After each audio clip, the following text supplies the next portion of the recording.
the Trump trials and not Watergate. So in the Watergate hearings, right, you had senators asking questions centered on three themes, right? The absolute priority of civic obligation over personal obligations, right? This is a nation of laws, not of men. Right? Obviously, that is an ideal that's really reached in real life. They emphasized the obligations to civic duty and to political office are some kind of higher transcendent authority, that the laws of men must give way to the laws of God. Now, what's more important, not violating laws or not violating ethics. And this transcendent anchoring of ethics allows Americans to be concretely universal in it together. So you had Senator Weicker, a liberal Republican, saying, Republicans do not cover up.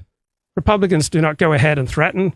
Republicans don't view their fellow Americans as enemies to be harassed, but as human beings to be loved. Normally, these statements are greeted with derision, with hoots, and with cynicism. But during Watergate, right, these statements were not laughed at. They were not hooted down because this was not everyday life. This took place within a ritual, within a liminal event, something that's separated from normal life. And you had the creation of a sacred time and a sacred space. In the hearing chambers, the Watergate Committee evoked these luminescent, transcendent values. John Dean was the most compelling of the anti-Nixon witnesses, and he embodied the American detective myth, right? It's derived from the Puritan tradition.